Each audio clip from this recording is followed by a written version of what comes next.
Há lugares no oceano onde o tempo não passa. Ele afunda. A mais de 4.000 metros de profundidade, onde a luz nunca chegou e o frio é permanente, algo voltou a existir depois de décadas de esquecimento.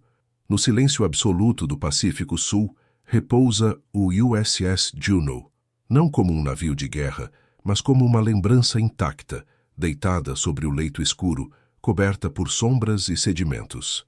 Durante 76 anos, o Juno permaneceu invisível, engolido por uma escuridão que não perdoa metal nem memória. As correntes sussurraram sobre seu casco, peixes cegos passaram por corredores que um dia vibraram com vozes humanas. O aço, antes quente e vivo, aprendeu a respirar água e silêncio. Quando os sensores finalmente o encontraram, não houve explosão de glória. Houve respeito. As imagens revelaram um corpo ferido, quebrado, mas reconhecível, como se o navio ainda esperasse por quem nunca voltou.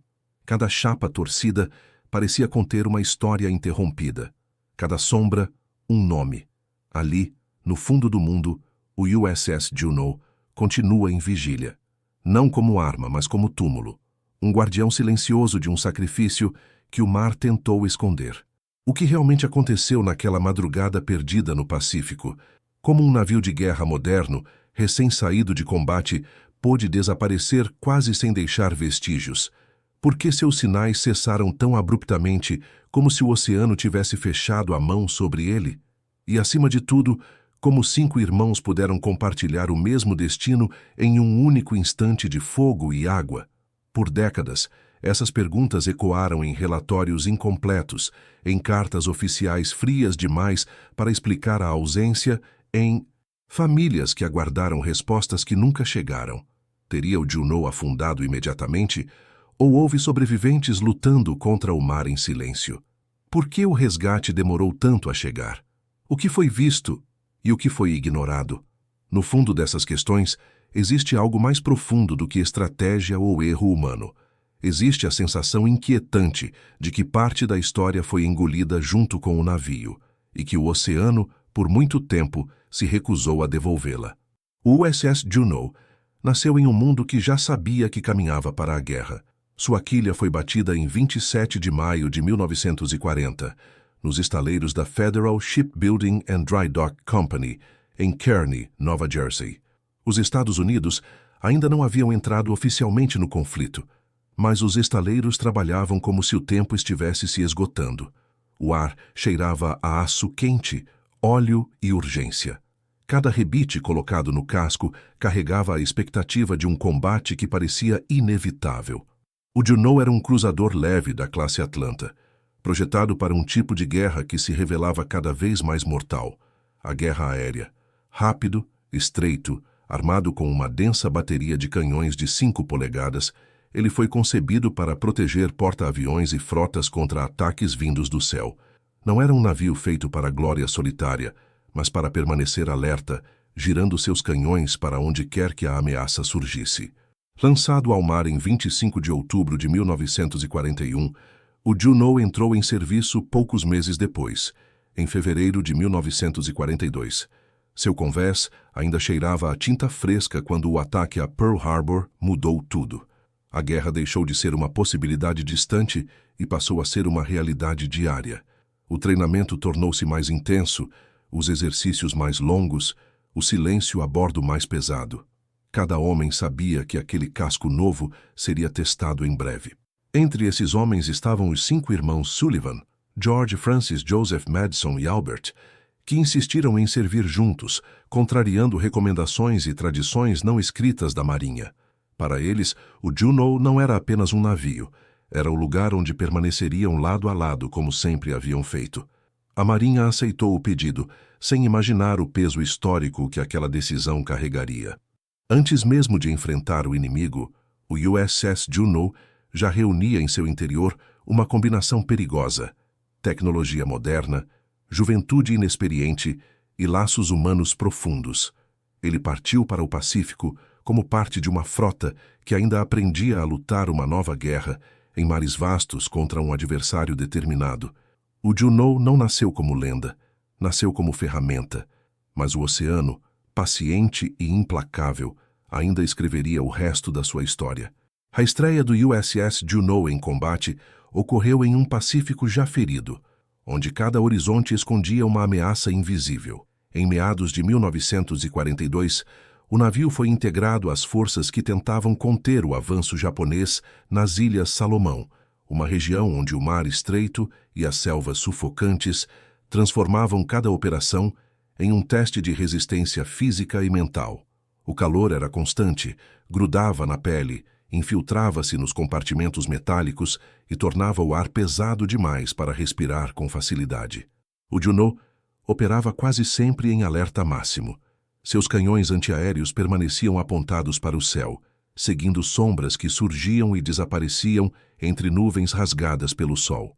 Alarmes soavam sem aviso, interrompendo refeições, sono e qualquer tentativa de normalidade. A tripulação aprendeu rapidamente que a rotina era uma ilusão perigosa. Cada minuto de calma poderia ser o último antes do ataque. Durante as missões de escolta a porta-aviões e transportes, o Juneau mostrou exatamente para o que havia sido construído. Seus sistemas de tiro entravam em ação com rapidez, enchendo o ar de estampidos secos e fumaça acre. O convés vibrava sob os pés dos marinheiros, e o cheiro de pólvora misturava-se ao sal do oceano. Aviões inimigos surgiam como pontos distantes e, segundos depois, transformavam-se em silhuetas ameaçadoras, descendo em mergulho.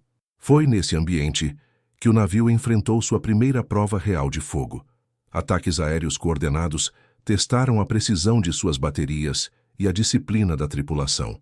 O Juneau ajudou a repelir investidas, criando cortinas de fogo que obrigaram pilotos japoneses a recuar ou errar seus alvos.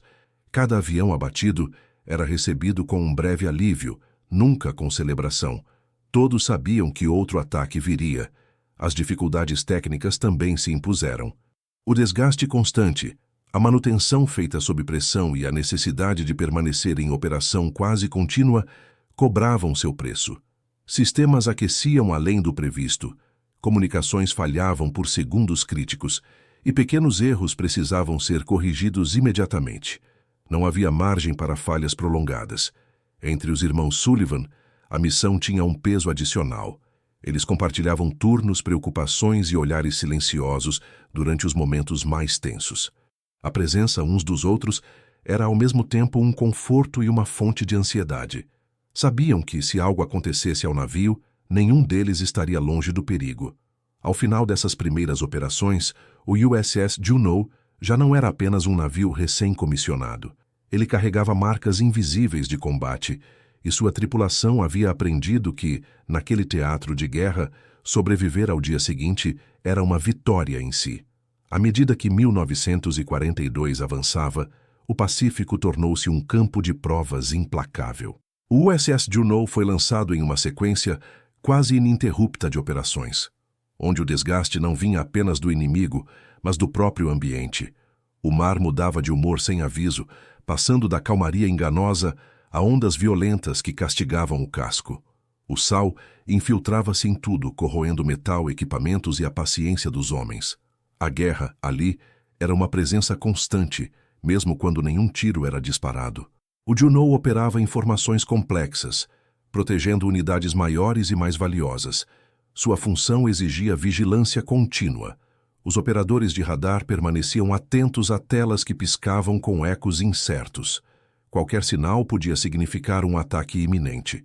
O som repetitivo dos motores e geradores tornava-se um ruído de fundo permanente, um zumbido que acompanhava cada pensamento.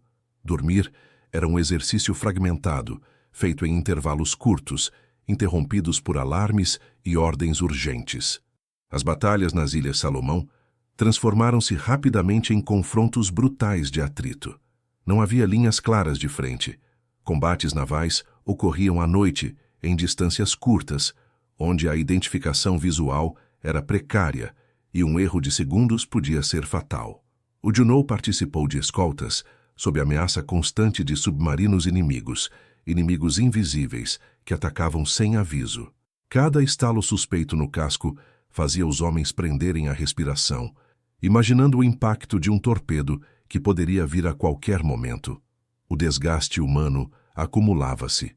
Marinheiros jovens, muitos deles em sua primeira experiência longe de casa, enfrentavam o medo de forma silenciosa. Cartas escritas às pressas tentavam tranquilizar famílias distantes, omitindo detalhes que jamais poderiam ser explicados em papel. A saudade tornava-se um peso constante, agravado pela consciência de que a próxima missão poderia ser a última. A bordo, o humor oscilava entre a camaradagem forçada e o silêncio introspectivo. Os irmãos Sullivan tornaram-se figuras conhecidas no navio. Sua união era notada por todos. Eles se apoiavam mutuamente, dividindo refeições rápidas, trocando palavras breves antes dos turnos mais perigosos. Para muitos, a presença dos 5 irmãos simbolizava algo maior do que disciplina ou dever. Representava a ideia de sacrifício compartilhado, de um compromisso que ultrapassava ordens oficiais. Ao mesmo tempo, alguns oficiais não conseguiam ignorar o risco implícito. Uma única explosão poderia destruir não apenas 5 vidas, mas uma família inteira. Com o tempo, o Juneau começou a carregar cicatrizes. Danos menores acumulavam-se, reparados de forma improvisada entre missões. Fragmentos de estilhaços deixavam marcas no casco. Equipamentos funcionavam no limite de suas especificações. Ainda assim, o navio permanecia em operação, empurrado pela urgência estratégica e pela falta de alternativas. Não havia descanso real. Cada retorno a um porto avançado era breve, apenas o suficiente para reabastecer e seguir novamente para o mar. As decisões dos líderes navais tornavam-se cada vez mais difíceis. A necessidade de manter pressão sobre as forças japonesas exigia riscos calculados, mas nem sempre bem compreendidos pela tripulação. Ordens chegavam de forma impessoal, transmitidas por rádio, transformando homens em números dentro de planos maiores. O Juneau seguia essas ordens com precisão, mesmo quando o cansaço era evidente e o perigo palpável. Durante esse período, o navio participou de operações críticas de apoio e cobertura, ajudando a proteger retiradas, escoltas e movimentos estratégicos que moldariam o curso da campanha. Cada missão concluída deixava uma sensação ambígua, alívio por estar vivo e a certeza de que a próxima tarefa seria ainda mais perigosa. O heroísmo raramente era celebrado. Ele se manifestava em gestos pequenos e repetidos: manter o posto sob fogo, reparar um sistema danificado em meio ao combate, seguir ordens apesar do medo. Ao se aproximar de novembro de 1942, o USS Juneau e sua tripulação estavam exaustos, mas experientes. Tinham sobrevivido a semanas de tensão contínua, aprendendo a confiar uns nos outros em condições extremas. O navio seguia em frente, sem saber que sua próxima operação não seria apenas mais uma batalha, mas o ponto final de uma trajetória marcada por sacrifícios silenciosos e escolhas irreversíveis. A madrugada de 13 de novembro de 1942 não começou com explosões. Começou com cansaço. O USS Juneau navegava em retirada após a brutal primeira batalha naval de Guadalcanal, um confronto noturno confuso travado a curta distância, onde flashes de canhões haviam rasgado a escuridão horas antes. O navio já estava ferido. Um torpedo japonês havia atingido seu costado esquerdo, próximo à proa, abrindo um rombo profundo. Compartimentos foram inundados, sistemas comprometidos. Mas o Juneau ainda flutuava, ainda respirava. A velocidade foi reduzida. A formação americana avançava lentamente, tentando manter coesão enquanto se afastava da zona de combate. O mar estava relativamente calmo, mas o ar carregava uma tensão quase física. A bordo, homens exaustos tentavam conter danos, retirar água, avaliar estruturas. O cheiro de óleo queimado misturava-se ao de metal aquecido e maresia. Cada vibração do casco parecia excessiva, como se o navio reclamasse a cada metro percorrido. Pouco depois das 11 horas da manhã, o inimigo invisível se aproximou. O submarino japonês Mi-26, oculto sob a superfície, observava a formação americana. Para ele, o Juneau destacava-se como um alvo vulnerável, danificado, mais lento, ligeiramente afastado dos navios maiores. Não houve aviso, não houve tempo para reação. O torpedo partiu silencioso, cortando a água em direção ao centro do navio. O impacto foi imediato e absoluto. A explosão atingiu um dos paióis de munição do Juneau. Em uma fração de segundo, a energia acumulada transformou-se em destruição total. O navio praticamente se partiu ao meio. Uma coluna de fogo e fumaça subiu violentamente, seguida por destroços lançados ao ar. O som não foi apenas ouvido, foi sentido no corpo como uma pancada surda no peito. A explosão foi tão poderosa que muitos dos navios próximos acreditaram ter testemunhado o impacto de uma bomba aérea ou uma detonação interna catastrófica. Quando a fumaça começou a se dissipar, o USS Juneau já não estava mais inteiro. Sua estrutura central havia desaparecido. A proa e a popa surgiram brevemente separadas, inclinadas de forma antinatural, antes de serem puxadas para baixo. Tudo aconteceu em menos de 30 segundos. A maioria da tripulação morreu instantaneamente. Os irmãos Sullivan estavam entre os que não tiveram chance alguma. A detonação do paiol eliminou compartimentos inteiros, vaporizando homens, aço e memória. O navio, que havia resistido a semanas de combate, não resistiu a um único golpe final. Cerca de uma centena de homens, lançados ao mar pela força da explosão ou que estavam em áreas menos afetadas, sobreviveram ao impacto inicial. Eles emergiram em meio a destroços, óleo espalhado na superfície e silêncio repentino. Não havia tempo para entender. O Juneau havia sumido. Onde antes existia um cruzador, restava apenas água agitada e fragmentos flutuando. O mar, naquele momento, não oferecia piedade. Sem botes suficientes, sem organização, os sobreviventes agarraram-se a qualquer coisa que pudesse mantê-los à tona. Alguns estavam feridos, queimados, desorientados. Outros olhavam ao redor procurando rostos conhecidos que nunca mais veriam. O calor do dia contrastava cruelmente com a água relativamente fria, acelerando a exaustão.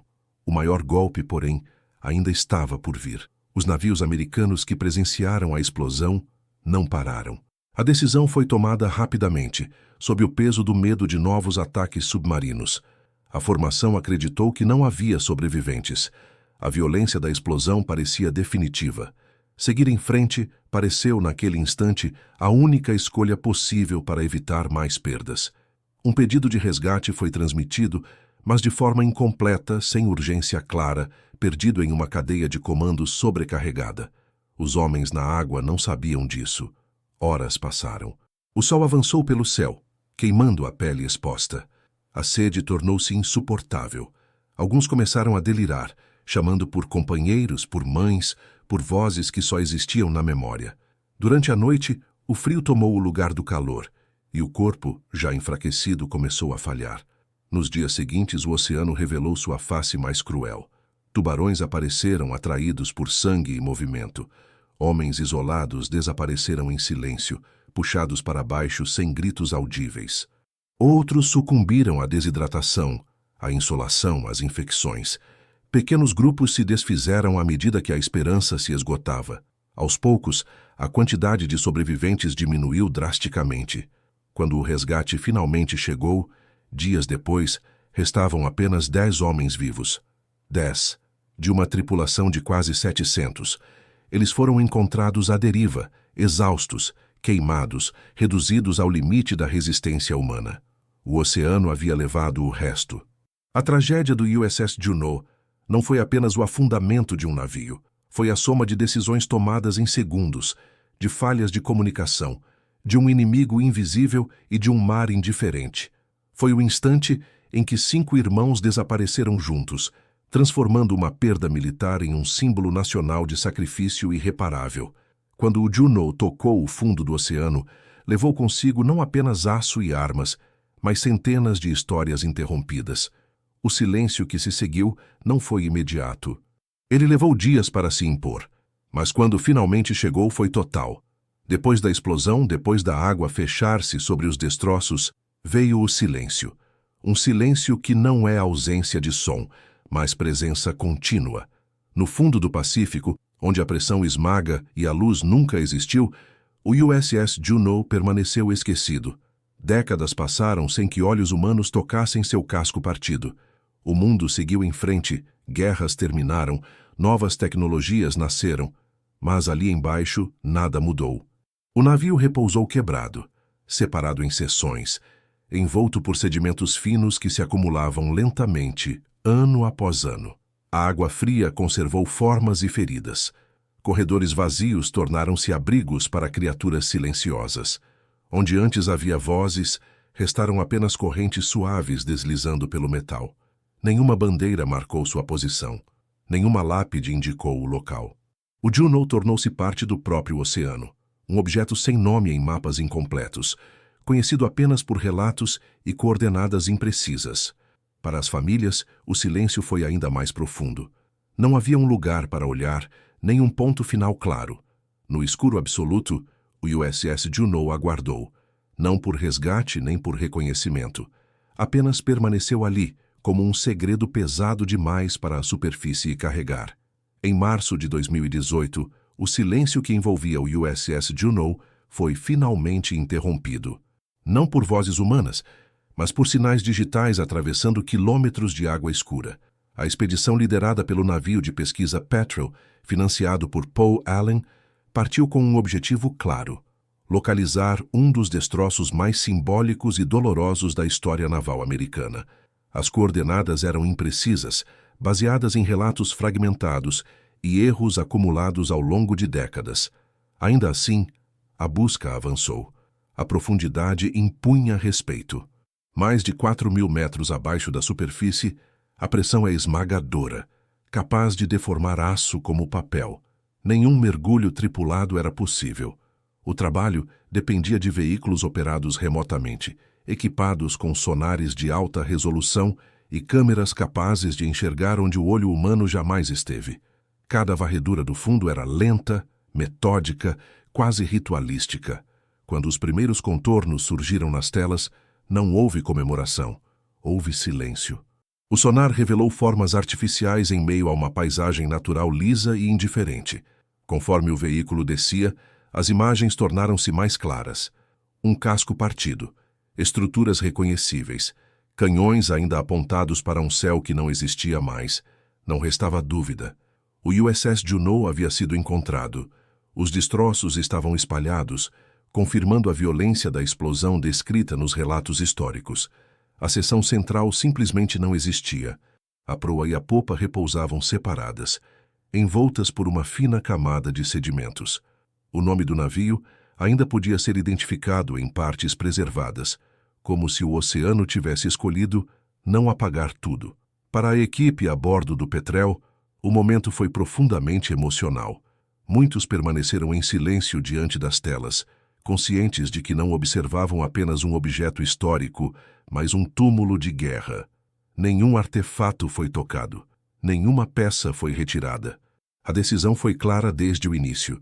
O Juno seria documentado, não perturbado. A Marinha dos Estados Unidos foi notificada oficialmente. Famílias dos tripulantes, incluindo descendentes do Sullivan, receberam a confirmação de que o local de descanso final havia sido encontrado. Para muitos não foi um encerramento completo, mas trouxe algo que faltava há décadas. Um lugar real, ainda que inalcançável, onde a história havia parado. A redescoberta do USS Juno não reescreveu o passado, mas iluminou por um breve instante um ponto esquecido do fundo do oceano. E ao fazê-lo, transformou coordenadas frias em memória concreta, devolvendo forma e presença a um navio que o mar tentou esconder por quase um século. O USS Juno não voltou à superfície. E nunca voltará. Seu legado não está no resgate de aço ou em peças de museu, mas na permanência silenciosa de sua história. No fundo do oceano, ele continua a lembrar que a guerra não termina quando os tiros cessam. Ela permanece nas ausências, nos nomes gravados em memoriais, nas famílias que aprenderam a viver com perguntas sem resposta. A perda dos 5 irmãos Sullivan mudou para sempre a forma como forças armadas lidam com membros da mesma família em combate.